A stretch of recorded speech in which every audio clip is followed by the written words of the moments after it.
በአብዛኛው ሁለት አይነት ኢትዮጵያ ውስጥ የምናያቸው ሁለት አይነት ዝሆኔዎች አሉ። አንደኛው በተዋሃስ አማካኝነት በወባ ትንኝ አማካኝነት ከሰው ወደ ሰው የሚተላለፍ ነው። በአብዛኛው ቆላማ አካባቢዎች ላይ ነው ያንን በሽታ የምናገኘው። ተላላፊ ያልሆነው ዝሆኔ አሁን እናንተ ጋር ተያይዞ የመጣው ታማሚን ስናየው ተላላፊ ያልሆነ ዝሆኔ ነው። በአብዛኛው ተላላፊ ያልሆነ ዝሆኔው የሚገኘው ብዙ ጊዜ እሳተ ገሞራ ፈንድቶ በወጣባቸው አካባቢዎች ባሉ ቀይ አፈር ላይ ረጅም ጊዜ ባዶ እግራቸውን በመራመዳቸው የሚመጣ በሽታ ነው። ኢትዮጵያ ውስጥ አብዛኛው ነው፣ በተለይም በ351 ወረዳዎች የሚሆኑት ያለው ግን በአፈር የሚተላለፈው ባዶ እግር የሚሄዱ ሰዎችን የሚያጠቃ በተለይም ደግሞ በደጋማው አካባቢ ያሉትን ገበሬዎች የሚያጠቃ ፖዶኮኒዮሲስ ወይም ደግሞ ያው እንግዲህ በተለምዶ አጠራር ዝሆኔ የምንለው ነው።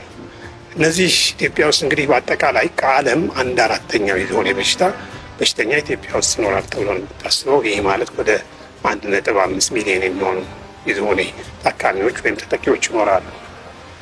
አልፎ አልፎ እንግዲህ ዝሆኔ በሽታ አንደኛ መከላከል የሚቻል ነው በቀላሉ እንግዲህ ማህበረሰቡ ጫማ የመልበስ ነገር ባህል ሊያደርገው ነው። ምክንያቱም ይህ ነገር እግር ከአፈር ጋር ባለው ግንኙነት የሚመጣ ለረጅም ጊዜ አፈር እንግዲህ በተለይ ገበሬው ቀይ አፈር ላይ በመራመድ የሚመጣ ነገር ስለሆነ ማህበረሰቡ የጫማ መልበስ ልምድ ቢኖረው ወይም ደግሞ ጫማ ቢለብስ እስከ መጨረሻ የሚጠፋ ነገር ነው፣ የማይከሰት ነገር ነው ማለት ነው። የሕክምናና ጤና ሳይንስ ኮሌጅ በአርባ ምንጭ ዩኒቨርሲቲ ውስጥ ካሉት ኮሌጆች ውስጥ አንዱ ነው እና የጤና ኮሌጅ እንደመሆኑ መጠን በጤናው ዘርፍ ያሉትን ጉዳዮችን በጥልቀት ይከታተላል እና በምርምር የታገዙ ስራዎችን እየሰራ ይገኛል። በተለይ ከቅርብ ጊዜ ወዲህ እየሰፉ የተጠናከሩና እየሰፉ የመጡ የምርምር ስራዎች የማህበረሰብን ችግር በሰፊው እየሰራ እንገኛለን። በሰፊው ከምታወቁ ችግሮችም ለምሳሌ ወባ ላይ የሚሰሩ ምርምሮች አሉ። ሌሎች የማህበረሰባችን ችግር የሆኑት እንደነ የተዘነጉ የቆላማ የሀሩራማ አካባቢ በሽታዎች የሚባሉት ጉዳዮች ዙሪያ በሰፊው የምንሰራው ስራዎች ይታወቃሉ። ሁለተኛ ነገር ግን ከተከሰተ በኋላ ራሱ በጊዜ ሕክምና ከተደረገለት ሕክምናዎቹ ብዙ ጊዜ የተወሳሰቡ ሕክምናዎች አይደሉም። ምንድነው የእግር ንጽህና መጠበቅ፣ ቅባቱን መቀባት፣ እንዲሁም ደግሞ አንዳንድ ብግነቶች ወይ ኢንፌክሽኖች ካሉት እሱም ማከምና ጫማ መልበስ ነው ይህን ከጀመረ በኋላ ማለት ነው። አልፎ አልፎ ከ10ሩ 4ቱ የዝሆኔ በሽተኞች እግራቸው ከማበጡ በተጨማሪ እግሮቻቸው ላይ እስከ አንዳንዴም እስከ ላይኛው እግራቸው ላይ የሚያልቁ እብጠቶች ይኖራቸዋል። እባጮች ወይም ደግሞ እንግዲህ ቁርንጭት የምንለው ነገር ይኖራቸዋል። እነዚህ እባጮች በሚወጡበት ጊዜ እንግዲህ አሁን የቅድሙን ታካሚ እንዳየ ነው እባጮቹ በጣም እያደጉ ይመጡና አንደኛ ለኢንፌክሽን የተጋለጡ ይሆናሉ። ሁለተኛ ነገር ደግሞ እነዚህ ሰዎች ጫማ መልበስ እንኳ ቢፈልጉ በእባጮቹ ምክንያት ጫማ አይለብሱም ማለት ነው። ትልቁ ችግር ምንድን ነው? እነዚህ እባጮች ለመነሳት ያው ታካሚዎቹ ወደ ሕክምና ሲመጡ ሕክምናው ለዚህ የተዘጋጀ አይደለም። እንግዲህ ባለሙያው ካለው እውቀት አንጻር፣ ሁለተኛ ነገር ደግሞ በአብዛኛውን ጊዜ በምዕራባውያን መጽሐፎች የሚታወቀው እንደዚህ አይነት ሰዎችን የቀዶ ጥገና ከሰራላቸው ቁስላቸው አይድንም የሚል አስተሳሰብ ስላለ የቀዶ ጥገና ሐኪሞች ወይም የአጥንት ስፔሻሊስት ሐኪሞች ይሄን ነገር ከእባጮችን ከመቁረጥ እግር መቁረጥ የሚል እንድምታ አላቸው። በዚህ የተነሳ ታካሚዎቹ ገፍተው እንኳ አንደኛ ማህበረሰባችን የተበላሸ እግር ይኖርህ ወይስ እግር ይቆረጥ ሲባል እግሩን ያን ያበጠውን እግር ይመርጣል ከመቆረጥ። በዚህ የተነሳ አብዛኛው ማህበረሰብ እንዳይቆረጥ ይሻሻል። ከዛ በተጨማሪ ግን ኢቨን ፈቃደኛ የሆነው አስፈላጊ እግር መቆረጥ ያጋጥመዋል ማለት ነው። ይህም በተመለከተ እንግዲህ ብዙ ጥናቶችን አድርገን ነበረ። ቀዶ ጥገናው በጣም ቀላል እንደሆነ፣ የተወሳሰበ ማዕከል እንደማያስፈልገው የቀዶ ጥገና ሐኪምም እንግዲህ እንደ አሰልጣኝና እንደ አስተማሪ ቢያገለግል እንጂ ቀዶ ጥገናው በቀላሉ የመጀመሪያ ደረጃ ጤና ባለሙያዎች፣ ነርሶች፣ ጤና መኮንኖች፣ የመጀመሪያ ሐኪሞችም መሰራት ይችላል።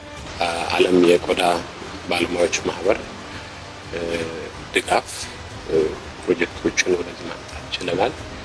እዚህ ፕሮጀክት ዋና ዓላማው ይሄን የቁርጭምጭሚት ማስወገድ ወይም ተላላፊ ያልሆነውም ተላላፊ በሆነውም የሆነ በሽታ ላይ ታማሚዎች ላይ እግራቸው ላይ የሚኖረውን ቁርጭምጭሚት በመቀነስ ወይም በማስወገድ እግራቸው ጫማ ማድረግ ወደሚችልበት መጠን በመቀነስ ዜጎች ከታማሚነት ወደ አምራችነት እንዲቀየሩ እንግዲህ እያደረገን እንገኛለን። እስካሁን ባለፈው ዓመታት ውስጥ ለብዙ ታማሚዎች አገልግሎቱን ሰጥተን ጥሩ ውጤት እያየን ነው የምንገኘው። ላለፉት ለ8 ዓመታት ያክል እጅግ በጣም ሲሰቃይ የነበረ ታካሚን እግር ይቆረጥ ተብሎ ተወስኖ የነበረውን መቆረጥ እንደሌለበት እኛ በሕክምና ቡድን ፕሮፌሰር ወንድማገኝና የሕክምና ጤና ሳይንስ ኮሌጅ የሕክምና ቡድን በጋራ በመሆን እግሩን አክመናል ማለት ነው። ስለዚህ ሕክምናው በአንድ ጊዜ የሚያልቅ ባለመሆኑ እንግዲህ ደረጃ በደረጃ ሕክምን ከዚህ በኋላም የሚቀጥለውን ኦፕሬሽን ከጊዜ በኋላ እንሰራለታለን። ይሄ በሚጠናቀቅበት ጊዜ በአጠቃላይ በ3 ወር ጊዜ ውስጥ የተሻለ ውጤት ማለት አሁን ካለበት ከማህበረሰብ ይገለላል። እነዚህ በሽታ ያላቸው ሰዎች ከማህበረሰብ ጋር አይቀላቀሉም፣ ስራዎችን በአግባቡ አይሰሩም፣ ውጤታማ አይሆኑም። እንደው ውጤታማ መሆን በሚገባቸው እድሜ ሸክም ሆኖ ነው የሚቆዩት እና ይህ እንዳይሆን የበኩላችን አስተዋጽኦ እያበረከትን እንገኛለን። ይህ የእግር እብጠቱን ሕክምናውን እየሰጠን የቁርጭምጭሚት ማስወገዱ ወይም እነዚህ ጉጥ ሆነው የሚወጡ ነገሮችን በቀዶ ጥገና ካልተወገዱ ጫማ ሊያደርጉ አይችሉም። ሰዎች ጫማ ሊያደርጉ ማለት የበሽታው ሳይክል እየቀጠለ ይሄዳል። በተለይ ተላላፊ ላልሆነው እዚህ ሆነና እነዚህ ቁርጭምጭሚቶችን ጤና ጣቢያ ደረጃ ላይ አውርደን ባለሙያውን ብናሰለጥን ውጤታማ እንሆናለን ወይ አንሆንም የሚል ትንሽ የፓይለት ፕሮጀክት ጀመርን። ከጤና ሚኒስቴር ከጤና ቢሮ አንዳንድ አካላትና ናፓ የሚባል ፓርትነር ነበር። ከዛ ጋር የተወሰነ ስራ ጋሞ ዞን ውስጥ ወረዳ እና ቆጎታ የሚባል ወረዳ ላይ፣ ጎፋ ዞን ውስጥ ዛላ ወረዳ ላይ የተወሰኑ የመጀመሪያ ደረጃ ጤና ክብካቤ ላይ ያሉ ባለሙያዎችን አሰለጠንን። ወደ 84 ህሙማንን በዚህ ቀዶ ጥገና እንዲያገኙ ማድረግ ችለናል። እጅግ በጣም ውጤታማ የሆነ ውጤት አይተናል። እንግዲህ በዚህ ፕሮጀክት ዋና ዓላማው በአርባ ምንጭ ዩኒቨርሲቲ ውስጥ በሽተኞች መጥተው ወይም አገልግሎቱን እንዲያገኙ ማድረግ ሳይሆን ብዙዎቹ ተጠቂዎች ድሆች እና ወደ ሕክምና አገልግሎት ወዳለበት ማምጣት የማይችሉ አቅመ ደካሞች ስለሆኑ አገልግሎቱን ወደ እነሱ ማቅረብ ለእነሱ ተደራሽ ማድረግ ነው። ይሄን ደግሞ የምናደርገው የመጀመሪያ ደረጃ ሆስፒታል ጤና ጣቢያዎች ድረስ በማውረድ ባለሙያዎች ስልጠናውን በመስጠት በዙሪያቸው ላሉ በሽታዎች ወይም በቅርበት ላሉ ታማሚዎች አገልግሎቱን እንዲሰጡ የአቅም አገልግሎት ስራ ነው እየሰጠን ያለ ነው። ስለዚህ ብዙ ጤና ባለሙያዎችን በየጤና ጣቢያው መርጠን አሰልጥነን ሁሉም የሰለጠኑት በየአካባቢያቸው በበሽታ ተጠቂ የሆኑትን ያከሙ ወይም ኖዱሌክቶሚ ብለን የምንጠራው በሰርጂካል ወይም በቀዶ ጥገና እብጠቱን መቀነስ እና በማስወገድ እግራቸው እንዲስተካከል የማድረግ ስራ ነው እና ከዚህ በፊት እንደ አማራጭም የወሰደው በሰርጀሪ እግር ቆርጦ ማስወገድ ሙሉ ወደዛ ከሚሄድ መጠኑን በመቀነስ ጫማ ማድረግ ወደሚቻልበት ደረጃ አውርዶ በሂደት እየተስተካከለ እየቀነሰ ሄድና ሙሉ ባይሆንም መንቀሳቀስ መስራት ወደሚያስችል ኑሯቸውን ማሻሻል የሚያስችል አይነት ፕሮጀክት ነው። መስለመናገር ድንገት ነው። እኔ ስንገናኝ በአጋጣሚ ነበር ያገኘሁት። አንዱ እግር ላይ ከፍተኛ እብጠት አለ፣ መራመድ አይችልም፣ መንቀሳቀስ አይችልም። ብዙ ሰዓት ላይ በእንደዚህ አይነት ህመም ውስጥ ያሉ ሰዎች ብዙ አይነት ችግር ይገጥማቸዋል። ከማህበረሰብ የመገለል ነገር አለ። ሰው ፊት የመውጣት እድል አያገኘውም። ህመሙን ቀላል አይደለም፣ ዋጋ የሚያስከፍል ነው። ይህንን ወንድማችንን ካገኘው በኋላ የእሱ ነገር እውነት ለመናገር እረፍት አልሰጠኝም። በምንድን ነው ሊያግዘው የሚችለው? ከዚህ ስቃይ ውስጥ በምንድን ነው ሊወጣ የሚችለው? ከኔስ ምን ይጠበቃል የሚል ነገር ብዙ ጊዜ ያሳስበኝ ነበር።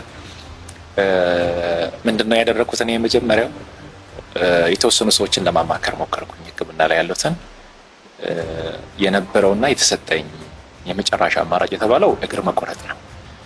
ስለዚህ እግር ለማስቆረጥ ደግሞ ገንዘብ ያስፈልጋል። ደጋግ ሰዎች አሉ በእንደዚህ አይነት ጉዳይ ላይ እጃቸውን የሚዘረጉ እጅግ በጣም ቅንና መልካም ሰዎች አሉ ሀገር ውስጥም ውጭም።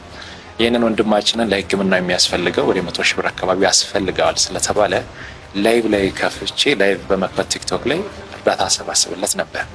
ያ ቪዲዮ ፖስት ሲደረግ ከዚህ ሆስፒታል ተቋም አንድ ሰው ኮሜንት ጻፈ እዛ ስር ላይ እኛ ሆስፒታል ላይ ነፃ ሕክምና እንሰጣለን እነዚህ አይነት ሕክምናዎችን ይዘውና አለኝ። ይዘን መጣን። ይዘን ከመምጣታችን በፊት እኔ ማየት ፈለግኩኝ። እውነት ነው እንደዚህ አይነት ነገር ሊሆን ይችላል ወይ? እግር ሳይቆረጥ ይድናል ወይ በሽታ የምን ነገር ለማየት ቻልኩኝ። ለማመን በሚከብድ አይነት ሁኔታ እንደውም ከኔ ጋር የመጣው ሰው እግሩ ጥሩ ነው። ሌሎች የታከሙ የዳኑ ሰዎችን አይቻለሁ። ማለት ጀስት ማመን እስከሚያቅተኝ ድረስ የነበሩ ነገሮች ነበሩ። እንግዲህ ዛሬ መጣን። ይህንን ወንድማችን እግዚአብሔርም እግሩን ከመቆረጥ አድኖታል። ዶክተሮችም እንግዲህ ትልቅ እድልም ነው የተገኘው። ፕሮፌሰር ከውጭ ለዚህ ሕክምና ብለው መጥቶ ይህንን ትልቅ ስራ ሲሰሩ እኔ እውነት ለመናገር ትልቅ ደስታ ነው የተሰማኝ። የእግዚአብሔር ጊዜም እንደሆነ ነው የተረዳሁት። ደስ ብሎኛል በጣም። በእንደዚህ አይነት በሽታ ውስጥ ያሉ በጣም ብዙ ሰዎች አሉ በሀገራችን። ግን ደግሞ አንድ ያልተረዱት ግንዛቤ ያልያዙት ነገር አለ ብዬ አስባለሁ። ለምሳሌ እኔ ያወቅኩት በዚህ አንድ ወር ውስጥ ነው ሕክምና እንዳለ በሕክምና መዳን እንደሚችል። እኔ የምረዳው ምንድነው መቆረጥ ብቻ ነው እኔም በእኔ እይታ ማቀውና ግን ደግሞ በእነዚህ አይነት ህመም ውስጥ ያሉ ሰዎች አሉ።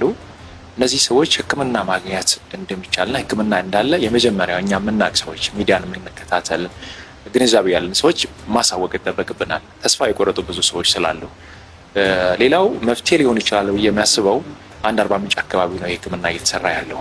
በሁሉም ክልል ከተሞች ላይ ዞኖች ላይ ጤና ጣቢያዎች ላይ ትሬኒንግ ተሰጥተው ምናልባትም ለሌሎች ሕክምና ላይ ላሉ ባለሙያዎችም ትሬኒንግ በማግኘት እንደዚህ አይነት ሕክምናዎች በሁሉም አካባቢ ላይ ቢስፋፉና ሕክምናው ማግኘት የሚቻልበት እድል ቢመቻች የብዙ ሰው እረፍት ሊሆን ይችላል። ብዙዎች ይድናሉ። ብዙዎች በሁለት እግራቸው መሄድ ይችላሉ።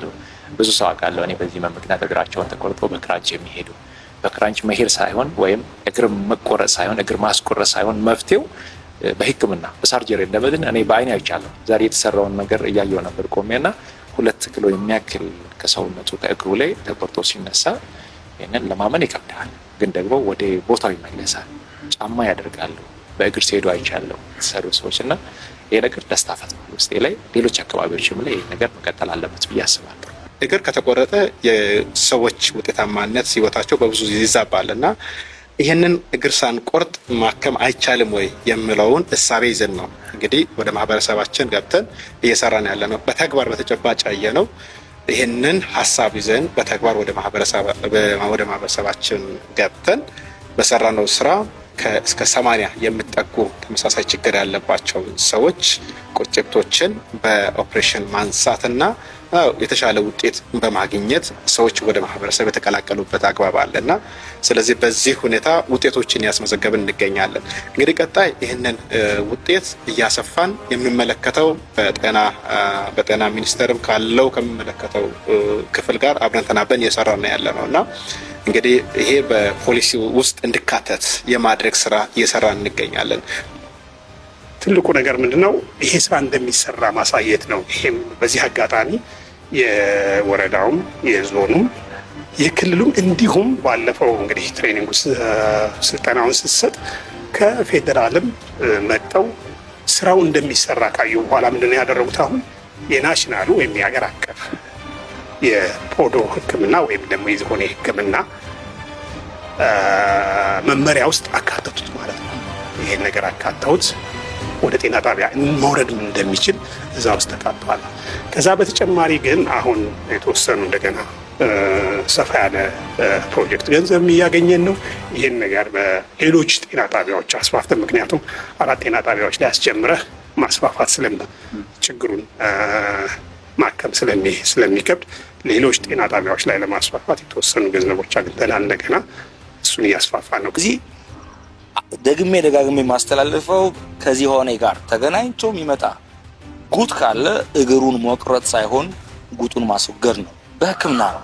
ጤና ተቋም ላይ መጥተው በሕክምና እንዲድኑ እንጂ እግር በመቁረጥ አይደለም። እዚህ ያለባቸው ሰዎች አትሊስት አሁን እዚህ አርባ ምንጭ ላይ እኛ ሰርቪሱን እንሰጣለን። የተመረጡ ቦታዎች ላይ ፓይለት ያደርገን ስለምንገኝ አገልግሎት እንዲያገኙ ማድረግ እንጂ እግራቸውን ማስቆረጥ መፍትሄ አይደለም። በሕክምና እንዲሻላቸው ማድረጉ ነው ተገቢ የሚሆነው።